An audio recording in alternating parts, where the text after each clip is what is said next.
Bienvenidas y bienvenidos a la programación de Aprende en Casa, una nueva alternativa de aprendizaje propuesta por la Secretaría de Educación Pública. Trabajaremos con el tema Organismos e Instituciones de Paz de la asignatura de Historia, de primer grado.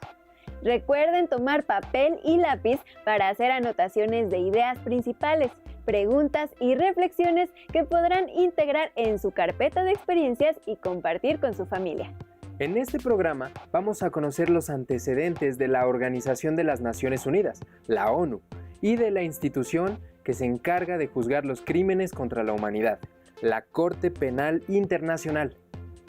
También estudiaremos los orígenes de otras instituciones encargadas de garantizar la paz mundial y la justicia social, como la UNICEF, que es el Fondo de las Naciones Unidas para la Infancia.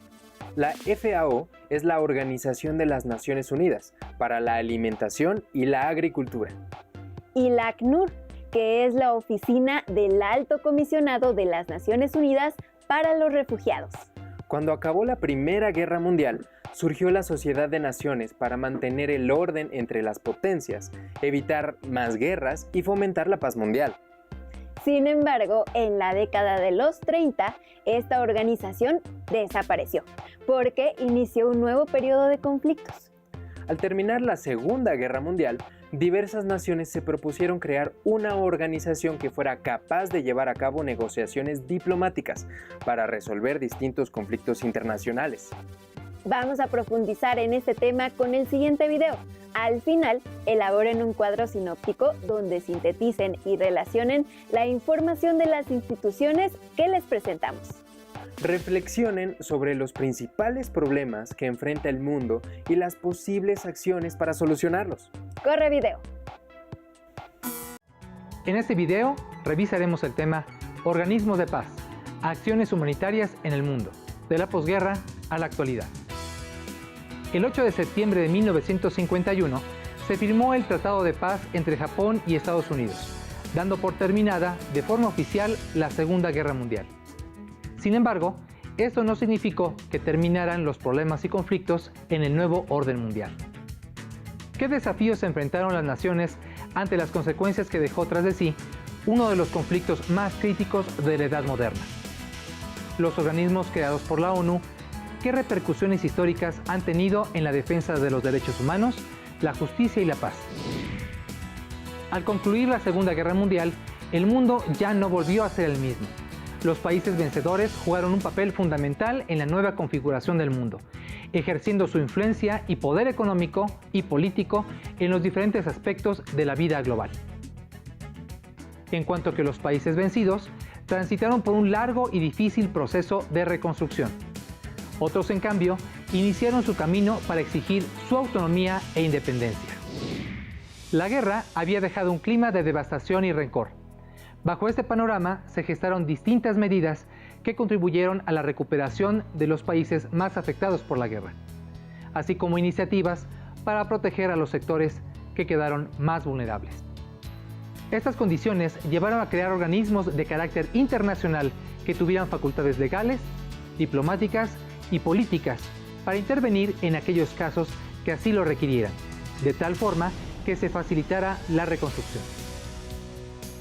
Los Estados Unidos de América, uno de los países vencedores de la guerra, participaron de este proceso por medio del Plan Marshall, que consistía en un programa de apoyo económico para los países europeos, basado en un comercio libre y en un fuerte impulso a las industrias que aceleraran la modernización del continente.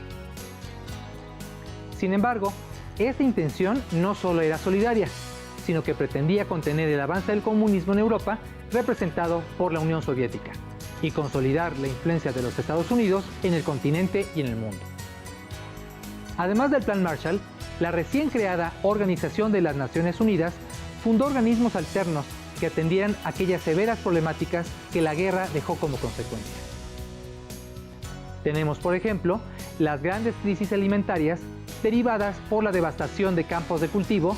Se creó la Organización de las Naciones Unidas para la Alimentación y la Agricultura, la FAO por sus siglas en inglés.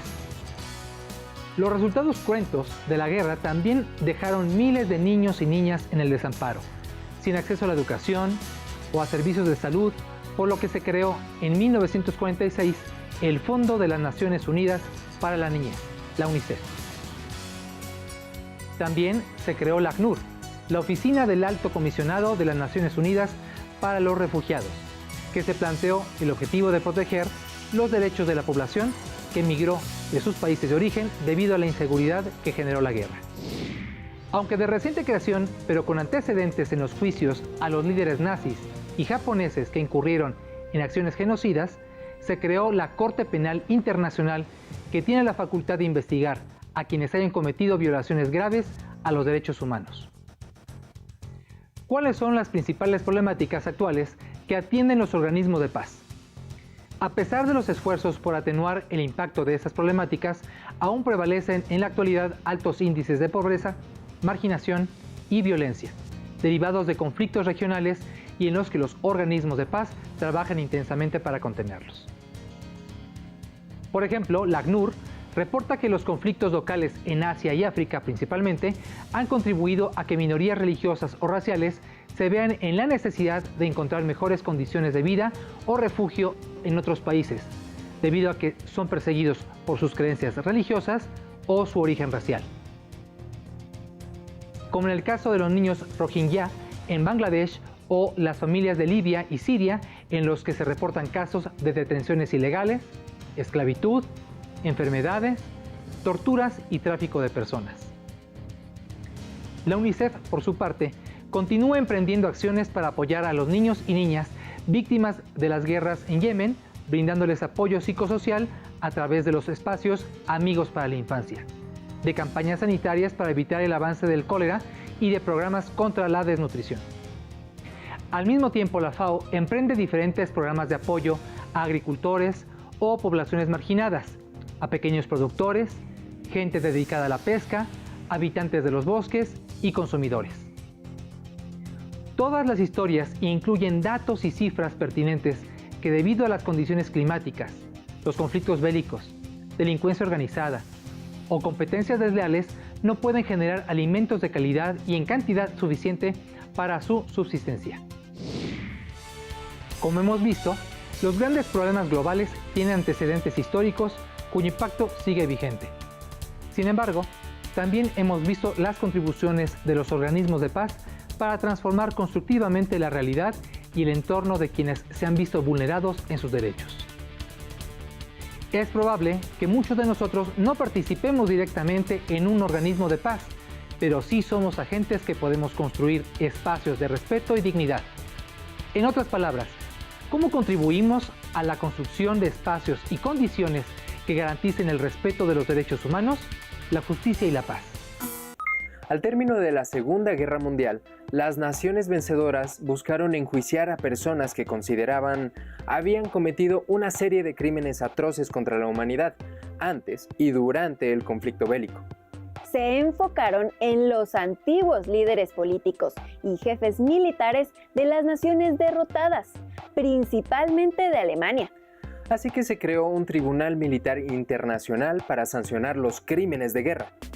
Veamos ahora un video sobre los tribunales de justicia en el mundo y la importancia de que existan organismos que se dediquen a castigar a las personas que cometen crímenes contra la humanidad. Para este video, les sugerimos reflexionar si consideran que los países vencedores son autocríticos con los crímenes que ellos cometen. Por ejemplo, Estados Unidos no fue sancionado por arrojar 2 bombas atómicas sobre ciudades japonesas que mataron a miles de civiles. ¿Consideras eso justo? ¿Todas las naciones reconocen su grado de responsabilidad en los estragos de la guerra? Veamos el audiovisual. Recuerden anotar las ideas que les llamen la atención. En la actualidad, existe un tribunal de justicia en el mundo que se dedica a investigar y, en su caso, enjuiciar a personas responsables de crímenes contra la humanidad, la Corte Penal Internacional. La creación de este organismo es fruto de un largo proceso histórico. Veamos cómo ocurrió. Justo al término de la Segunda Guerra Mundial, las naciones vencedoras buscaron enjuiciar a sus enemigos por los crímenes cometidos contra la humanidad. Por tal motivo, el 8 de agosto de 1945 se estableció en Nuremberg, Alemania, un tribunal militar internacional que pudiera sancionar los crímenes de guerra. Tuvieron que pasar casi 50 años para que se estableciera un nuevo tribunal internacional. Al final de la Guerra Fría, tras la desintegración del bloque socialista en Europa, resurgió el nacionalismo en la región de los Balcanes, acentuándose las diferencias étnicas y religiosas entre serbios, croatas y bosnios, lo que llevó a una guerra civil en Yugoslavia entre 1991 y 1992, en la que se cometieron crímenes contra la humanidad. Con el fin de juzgar a los responsables y procurar justicia para las víctimas, el Consejo de Seguridad de la ONU estableció, en mayo de 1993, el Tribunal Penal Internacional para la ex Yugoslavia, en La Haya, Países Bajos. Un año después, en Arusha, República Unida de Tanzania, se formó el Tribunal Penal Internacional para Ruanda. Desde 3 décadas atrás, en Ruanda, existían conflictos étnicos entre las etnias Tutsi y Hutu. Durante siglos, los Tutsis habían gobernado el país por medio de una monarquía, hasta que, en 1961, fue derrocada. En 1973, el general Habyarimana, de origen Hutu, dio un golpe de estado y tomó el poder. Al comenzar la última década del siglo XX, el Frente Patriótico Ruandés, grupo armado Tutsi, invadió Ruanda. Durante la guerra, se hicieron llamados a la población Hutu para que asesinara a los Tutsis. Tras el asesinato del presidente Habyarimana en 1994, se desencadenaron 100 días de masacres de Hutus contra Tutsis en todo el país. El resultado, más de 800,000 muertos y miles de refugiados. 4 años después, en Roma, en la Conferencia de las Naciones Unidas, se aprobó la creación de la primera Corte Penal Internacional Permanente, la cual quedó instituida el 1 de julio de 2002, con la publicación del Estatuto de Roma. Sus principales funciones fueron analizar y sancionar las acciones que amenazaban la paz, la seguridad y el bienestar del mundo, como el genocidio y los crímenes de guerra y de lesa humanidad. Los 2 primeros casos de la Corte Penal Internacional están relacionados con conflictos en África. El primero se relaciona con el conflicto de la República Democrática del Congo, en la provincia de Ituri, que inició en 1999 y ha causado más de 50,000 muertos. En esta guerra están involucradas naciones como Ruanda y Uganda, que pretenden controlar las minas de coltán, un mineral codiciado que se utiliza en la fabricación de teléfonos móviles. El líder de la Unión de Patriotas Congoleños, Tomás Lubanga, fue acusado por el reclutamiento forzado de menores de 15 años de edad entre septiembre de 2001 y agosto de 2003 para combatir en la guerra. El 14 de marzo de 2012, la Corte Penal Internacional emitió su primer fallo. Lubanga fue sentenciado a 14 años de prisión. La principal aportación de este caso fue alertar sobre la existencia de niños soldado. En el segundo caso, el procesado fue Dominic Ongwen, excomandante del Ejército de Resistencia del Señor, en Uganda. Este grupo guerrillero, autodenominado cristiano, surge en 1987 con la finalidad de instaurar un Estado bíblico en medio de los conflictos internos de su nación. El ejército de Ongwen ha sido señalado por la muerte de más de 100,000 personas y el secuestro de 60,000 niños.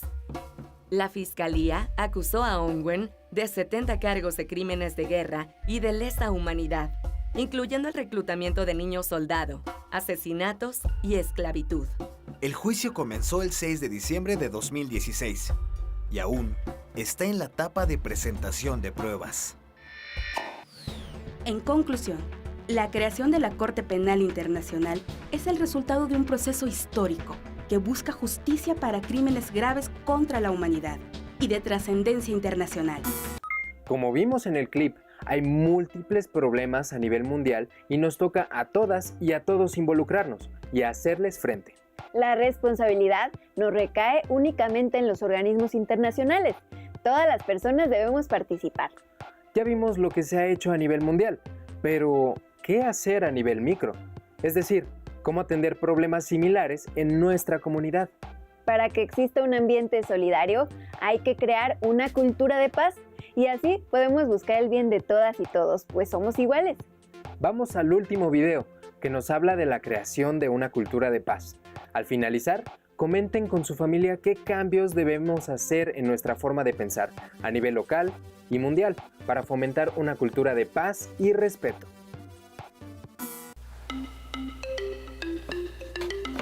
Oye, ¿has sabido algo de Pedro? Sí, me dijo que se va a cambiar de escuela. ¿Y eso por qué? Pues porque sus papás ya no pueden apoyarlo y necesita trabajar. Oye, pero ¿tú crees que nuestros compañeros acepten unirse con nosotros para solidarizarse con Pedro? Para mí, una persona solidaria es quien respeta los derechos de los demás aunque no esté de acuerdo. Y para mí, una persona solidaria es aquella que ayuda y respeta los derechos de los demás. Para mí, una persona solidaria son como mis compañeros, porque me explican lo que no entiendo en clase. Para mí, una persona solidaria es quien apoya en los quehaceres de la casa. Es quien ayuda a una persona que tiene una necesidad, una discapacidad, cuando lo necesita. Para mí, una persona solidaria es aquella que cuida y respeta el medio ambiente. La solidaridad es un valor, pero también es una manera positiva de relacionarse con los demás, ya que pone de manifiesto el interés de uno por el bienestar de otras personas. La solidaridad es uno de los valores humanos por excelencia. Se define como la colaboración mutua entre las personas. Es el sentimiento que mantiene a las personas unidas en todo momento, sobre todo cuando se experimentan situaciones difíciles. Ser solidario es buscar el bien de todas las personas, solo por el hecho de que todos somos iguales en dignidad. Para que tanto la solidaridad como la dignidad humana prosperen, se requiere de una educación y de una cultura de paz. Es importante considerar que la cultura interviene en todos los ámbitos de la sociedad, es decir, en la economía, política, ecología y, por supuesto, en la educación, y lo hace a nivel individual, social y estructural. De acuerdo con los investigadores Isabel Hernández Arteaga, José Alberto Luna y Marta Cecilia Cadena, la cultura de la paz es un proceso de consolidación de una nueva manera de ver, entender y vivir en el mundo, empezando por el propio ser y continuando con los demás, horizontalmente, formando redes, promoviendo intercambio mutuo y superando diferencias desde una perspectiva local y global. Construir una cultura de paz exige una educación que valore lo humano y busque la justicia social. En el Fondo de las Naciones Unidas para la Infancia, UNICEF, la educación para la paz se define como un proceso de promoción del conocimiento, las capacidades, las actitudes y los valores necesarios para producir cambios de comportamiento que permitan a niños, jóvenes y adultos prevenir los conflictos y la violencia en cualquiera de sus manifestaciones, así como crear condiciones que conduzcan a la paz tanto a escala interpersonal como intergrupal, nacional o internacional. La educación para la paz crea ambientes de aprendizaje de calidad basados en el respeto a los derechos y a las diferencias de género, así como en la salud y la seguridad de los niños. De acuerdo con el UNICEF, una educación de calidad inspirada en la paz produce alumnos bien alfabetizados, conocedores de la aritmética básica y de una adecuada preparación para la vida activa, como el pensamiento crítico, la capacidad de tomar decisiones, la comunicación, la negociación, la resolución de conflictos, la capacidad para hacerles frente y una actitud personal aplicable a contextos específicos, entre otros, la construcción de la paz, la prevención de la violencia, la higiene y el saneamiento, las prácticas saludables y nutricionales, la prevención del VIH-Sida y la protección medioambiental. En México, Samuel Ruiz fue un ejemplo a seguir por las acciones solidarias que realizó a favor de la dignidad humana y la cultura de paz. Percibió la pobreza y la opresión existente entre los indígenas.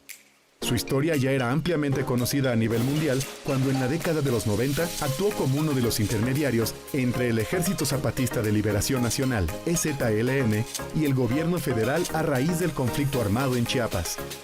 Samuel Ruiz nos enseñó que si hay voluntad, se puede transformar la sociedad en pro de la paz y del respeto de la dignidad humana. Yo creo que nuestros compañeros aceptarían solidarizarse con Pedro. pues genial. Entonces, ¿qué te parece si empezamos a buscar becas que puedan ayudar a Pedro? Es buena idea. Y luego podemos coordinarnos con todo el grupo para apoyarlo. Y después... ¿Y tú? ¿Cómo practicas la solidaridad? Si quieren saber más sobre el tema, les sugerimos buscar el libro Paren el mundo que me quiero enterar, guía para comprender los conflictos de nuestro tiempo de Antonio Navalón. Las siguientes preguntas servirán como ejercicio para reforzar los contenidos de la sesión, así que tomen nota y presten atención. ¿Cuál es la razón por la que se creó la FAO?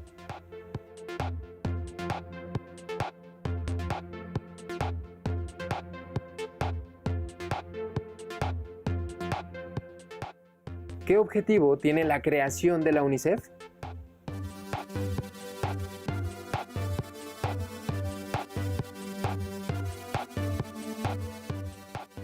¿Qué organismo tiene como objetivo proteger los derechos de la población que emigró debido a la guerra?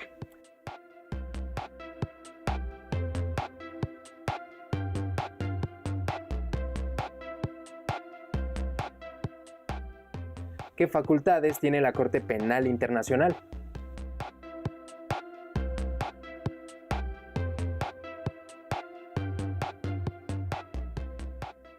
¿Por qué es importante ser solidarios?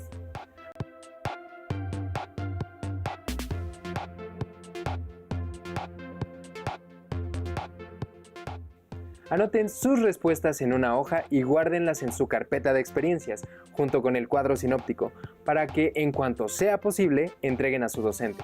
Recuerden, compartir en familia y enriquecer todo lo que aprendimos en la sesión.